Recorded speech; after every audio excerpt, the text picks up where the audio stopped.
And we are back on the late shift with Will Merrill, and my guest this evening needs no introduction. So guess what he's getting, folks? An introduction. That's right, man. He's one of the curators of No Show Comedy, which produces comedy shows and content across Louisiana and on the West Coast as well. They are expanding. Without further ado, give it up for my dog, Terence Delaine. What's up, man? How you doing, brother? How you doing, man? Good, man. Thank you for clocking in with your boy. It's good to be here. Yes, sir. Yes, sir. So tell me, how is it that you're able just to be so successful with No Show Comedy? No Show Comedy has, has established itself as far as like being one of the curators here in Baton Rouge. I think because we know a bunch of different people, we've been able to, I guess, just keep advertising and meeting different people, and then we always were doing shows in different parts of town, so we weren't necessarily stuck. For a while, we had like the main show at the Guru, which was like in the Garden District, but almost immediately we were doing stuff kind of away from there when we had the show at the Spanishman, and then we started doing stuff downtown. So I think people just kind of got to know that we were doing stuff after a while, and so just me and Omar and Nam, Jeremiah now being all different people from different parts of town, that people got to know us in different ways. So they just got, even if like half the people that know about a show know about it, and then like 10% of them want to come, it's a different group every single time. So it's different crowds that see different stuff. And the comics, we tried to make sure we compensated comics so that they liked it, so they kind of put out a better word of mouth, and then that kind of helped everything out too. Cool. So did the pandemic, did you turn the pandemic to a bandemic during that time, or did it really kind of... We did not. It did not turn to a pandemic? We did not. Okay. The pandemic was an endemic for us. It was not a... Well, how were y'all able to recuperate, or as they say in other areas, shake back as far as, getting back to the excellence of No Show Comedy? So we had started that podcast maybe right before.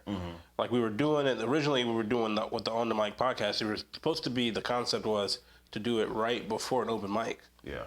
And so we started in March, and the pandemic happened in March of 2020. Yeah. So then it just became kind of a regular podcast, but just in doing that, it kind of kept us communicating and kind of kept us kind of talking to other comics and stuff, and kind of kept that little bit of creativity going. And then that first little bit of the 2020 when we thought we was kind of out of it, we did a couple of shows then, and those were good shows, and then it went right back down. That kind of messed me up in terms of ever wanting to do one until I knew we were all the way good. Like, I don't think we did another thing in 2020 after that. I don't think we actually all the way started doing shows again until probably April of 2021. Yeah.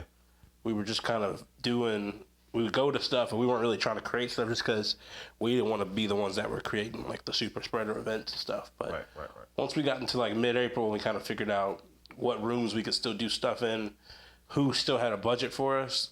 Then we just kind of recovered like that. And then not too long after that, that's when Omar moved, and so he just kind of scoured around LA to kind of figure out spots he was going to do stuff, and he's still kind of switching what makes the most sense out there, because their pandemic situation is different from ours. Yeah.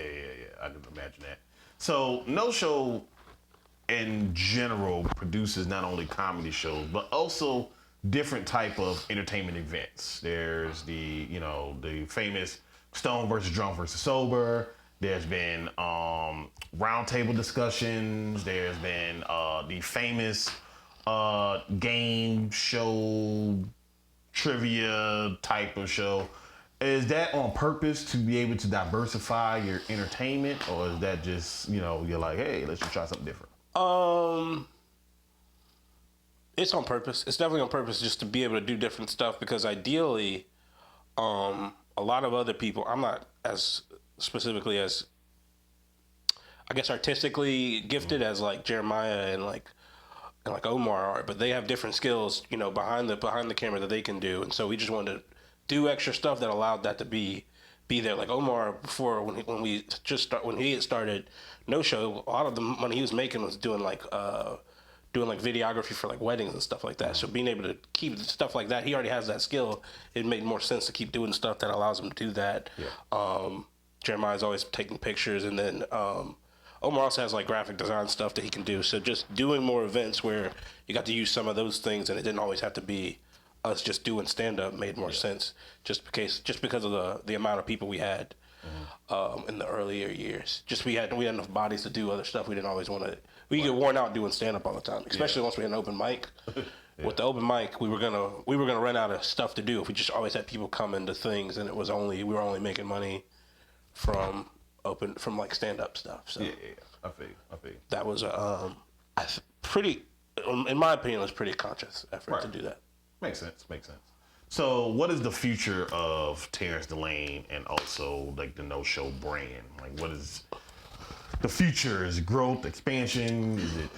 I mean, ideally, we want to start doing more stuff. Like one of our things we were doing right before the pandemic, where we were traveling a little bit more, and doing more of the round tables and doing some of the pop-up stuff in other cities. With Omar being on the West Coast and me, hopefully eventually moving to the East Coast. Ideally, we would be doing some of the same stuff we're doing, but just on 2 different coasts, and then we would meet up in different cities and try to recreate some of that stuff in a different city, and expand some of our merch stuff. And then obviously anytime we would both be here, we would be trying to do stuff. Or Jeremiah, anytime multiple of us would be in Baton Rouge, we would try to put something together.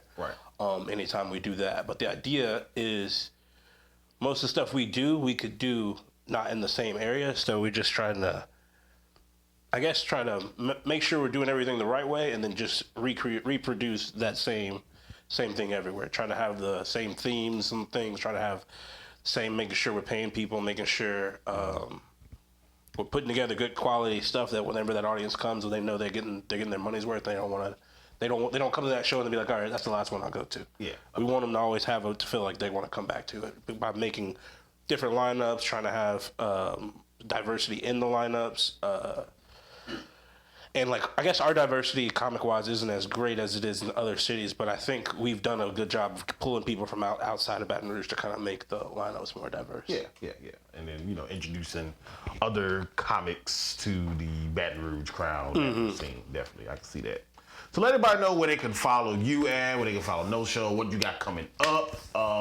We're in August, and so we just want to make sure like what you got coming up, so people can check it out. So to follow our stuff, we can be followed at No Show Comedy on Facebook, Twitter, Instagram. If you want to Venmo us some money when you see this, we can also be Venmo'd at No Show Comedy. My handle on pretty much everything, also including Venmo if you want to send me money, is T Delaine DOS, T Delaine Dose, because I'm a junior. That is where we can send us. You can send me money first. I don't really send it to No Show. You send it to me, and I'll divert it to No Show. Events we have in August. In the middle of August, we have 3 different shows. We have a show back at the Guru on August 11th. Okay.